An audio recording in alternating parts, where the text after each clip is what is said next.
Hi, I'm Coral McCallum and I'd like to introduce you to Jake and Laurie in my debut novel Stronger Within, Book 1 in the Silver Lake series. Here's a short extract.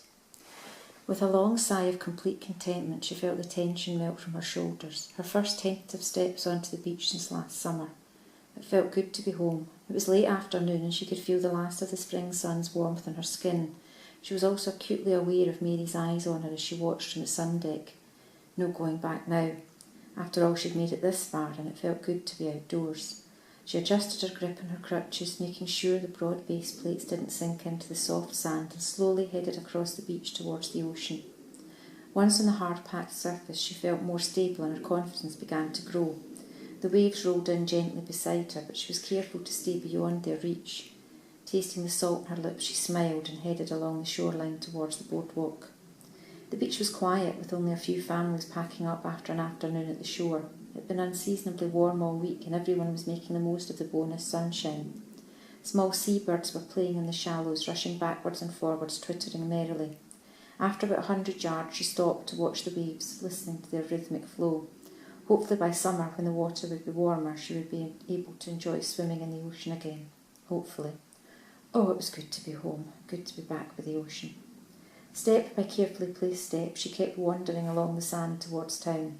She drank in all of her surroundings, the birds, the shells, and an occasional abandoned sandcastle. Lost in her own thoughts, she immersed herself in her private beach world. It was a throbbing pain from her leg that brought her back to the real world. She'd been stupid, she'd walked too far. With panic and fear rising in her chest, she headed up the beach towards the boardwalk that ran parallel to the shore. If she could go onto firm ground and rest for a while, maybe she could recover enough strength to get back to the house.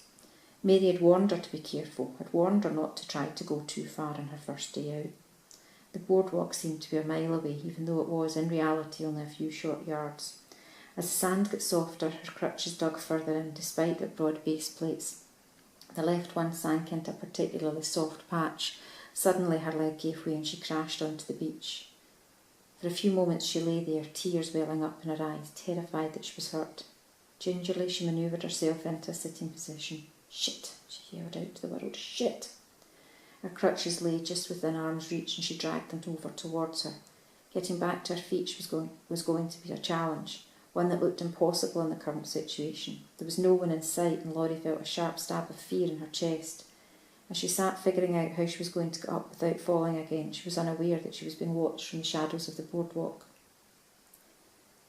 Jake watched her from the distant vantage point of the boardwalk. He'd headed for the beach after the end of his shift at the pizza parlour. It had been a rough day and he'd decided to walk off his black mood before heading to meet the guys. The last thing they needed was him turning up in a foul mood, stinking of tomato sauce and cheese. He'd walked to the south end of the promenade and had just turned back when he saw the girl walking down on the sand. It was the sun catching the golden highlights in her hair that attracted his attention. He never noticed her crutches at first. Watching from a distance, he kept pace with her, then stopped to watch as she turned towards the boardwalk. When he saw her stumble, he regretted not following his instincts and going down to walk on the sand with her. Shit, he muttered. Shit! There were no breaks in the fence nearby, so he jumped over the wooden palings into the dune grass and ran towards her, sand immediately filling his shoes. At the time he was close enough to call out to her, she was sitting up and looked to be unhurt. He almost turned away but decided against it and continued to walk down the beach. Hi, he called out. You okay? She was sitting rubbing her thigh and there were tears in her cheeks. Her pale complexion suggested she hadn't been outdoors much recently. Hi, she replied with a weak smile. I could do with some help. Figured, he said, sitting down in the sand beside her. Are you hurt? No, not really. It was my own stupid fault. I came too far and wasn't paying attention. I lost my footing. Can't be easy walking the beach with crutches, he observed. How far have you walked?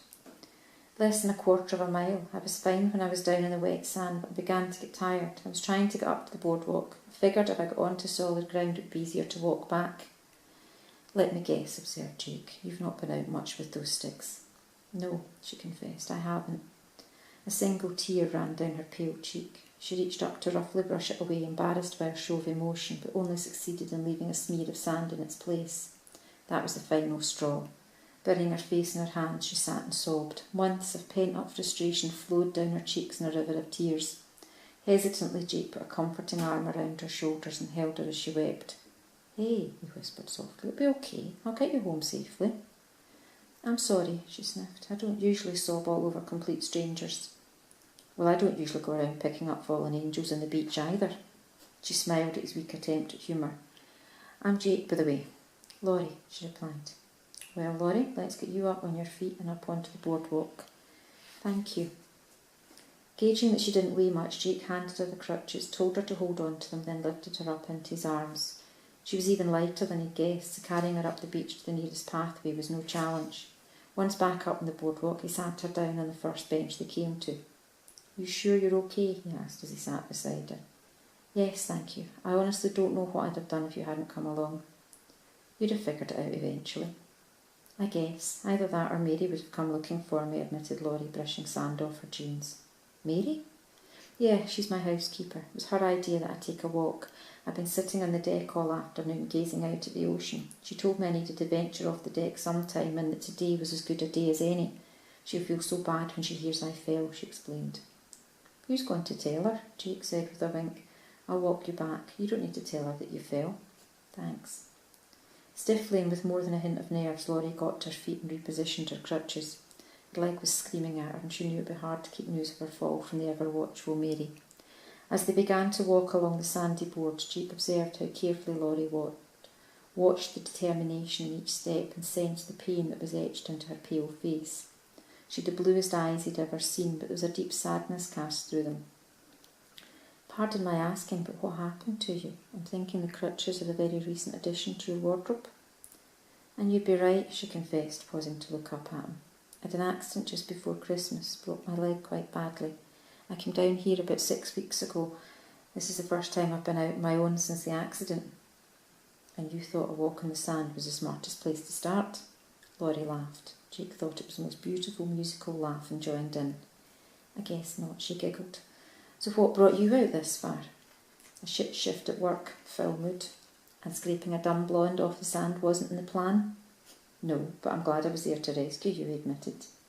That wonderful laugh and those sad blue eyes were having a strange effect on his heart. A weird but wonderful effect. It had been a long time since he felt that way. Where exactly am I taking you when we run out of boardwalk? 4th house past the end, if that's okay. Not a problem, little lady. They walked on in silence for a few minutes, the end of the boardwalk drawing closer and neither of them really wanting to reach it. Surreptitiously, Jake watched her steely concentration, drank in her fragile beauty and breathed in her light floral perfume. It had been a very long time since someone had had such an impact on him. A long time since he'd bothered to look, if he was honest with himself.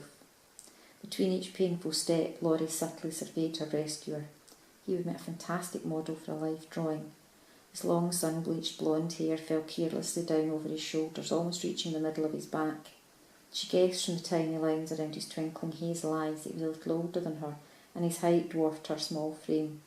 There was something genuine about him, a rough diamond found in the sand. A friend? Lord, she could use one. If you want to learn more about Jake and Laurie's story, you can find Stronger Within for sale on Amazon.com. Thank you for listening.